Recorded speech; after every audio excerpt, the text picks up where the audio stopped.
I still remember the exact moment I licked that envelope shut. My hands were shaking. Not from fear, not this time. This time they were shaking because 15 years of silence were finally over. But let me take you back. All the way back to where this story really begins. My name is Sarah. I am the middle child of 5. And if you grew up in a family where one child was quietly chosen to carry everyone else's weight, you already know my story before I even tell it. It started small, the way these things always do. I was 17 when my father had his first health scare. A bad back. Nothing life-threatening. But that one event, that one hospital visit, became the excuse my family used for the next 15 years. Sarah will handle it. Sarah doesn't mind. Sarah is the responsible one. I cooked. I cleaned. I drove my mother to her appointments. I managed the household bills when my parents couldn't. I skipped university. Not because I failed. I had the grades.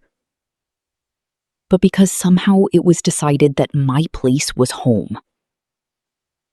My brothers and sisters went off to build their lives, while I stayed behind. Quietly, loyally, invisibly. And the cruelest part, I told myself it was love. I convinced myself that being needed meant being valued. That sacrificing myself was the same as being important to them. But what I didn't know then was that there was a very thin line between being loved and being used.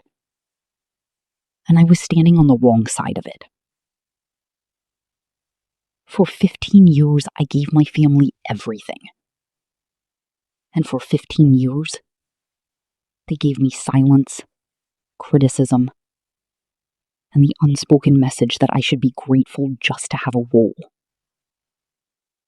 I wasn't a daughter. I wasn't a sister. I was the help. I want to be honest with you. I did not wake up one morning as a warrior.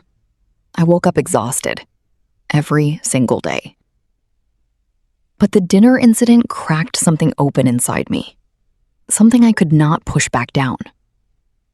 I started paying attention. Really paying attention. My sister Diane called me every Sunday. Not to ask how I was doing, but to give me a list of things she needed done before her visit the following month. Did she ask? No. She assumed. Because that's what they all did. They assumed I was fine. They assumed I was happy. They assumed I had no dreams of my own. And maybe the most devastating part is this. I had stopped correcting them. There was a moment, about 3 years before all of this came to a head, when I actually tried to leave. I had been offered a job in another city. A real job, in my field, with a future attached to it. I sat my parents down and told them. My mother started crying immediately. Not tears of happiness. Tears designed to make me feel guilty. After everything we've done for you, Sarah. After everything. And my father, who had barely spoken to me about anything that wasn't a task or an errand in years, looked at me and said quietly, "You would really abandon your family?" Abandon. That was the word he used.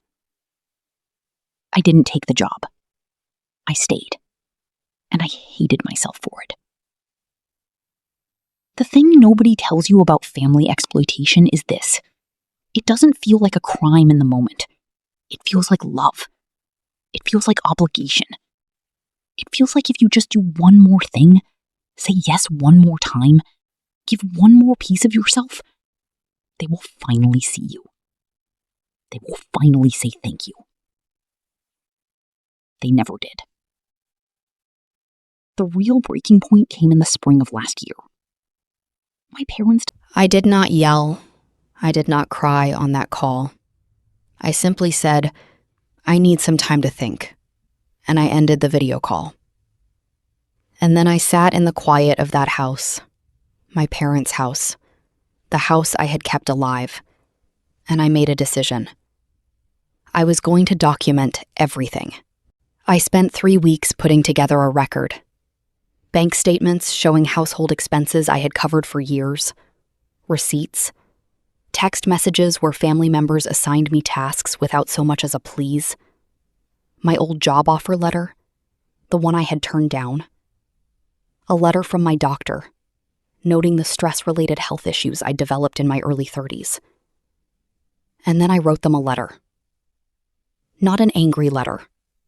Not a letter filled with insults or accusations. A clear, calm, certified letter. The kind that requires a signature. The kind that cannot be thrown away and forgotten. In it, I laid out exactly what I had contributed over 15 years. I didn't exaggerate. I didn't need to. The facts were devastating enough on their own. I also informed them that I would be leaving the family home within 30 days. That I had accepted a job offer in another city. A new one. Because I had finally, quietly, started sending applications 3 months prior.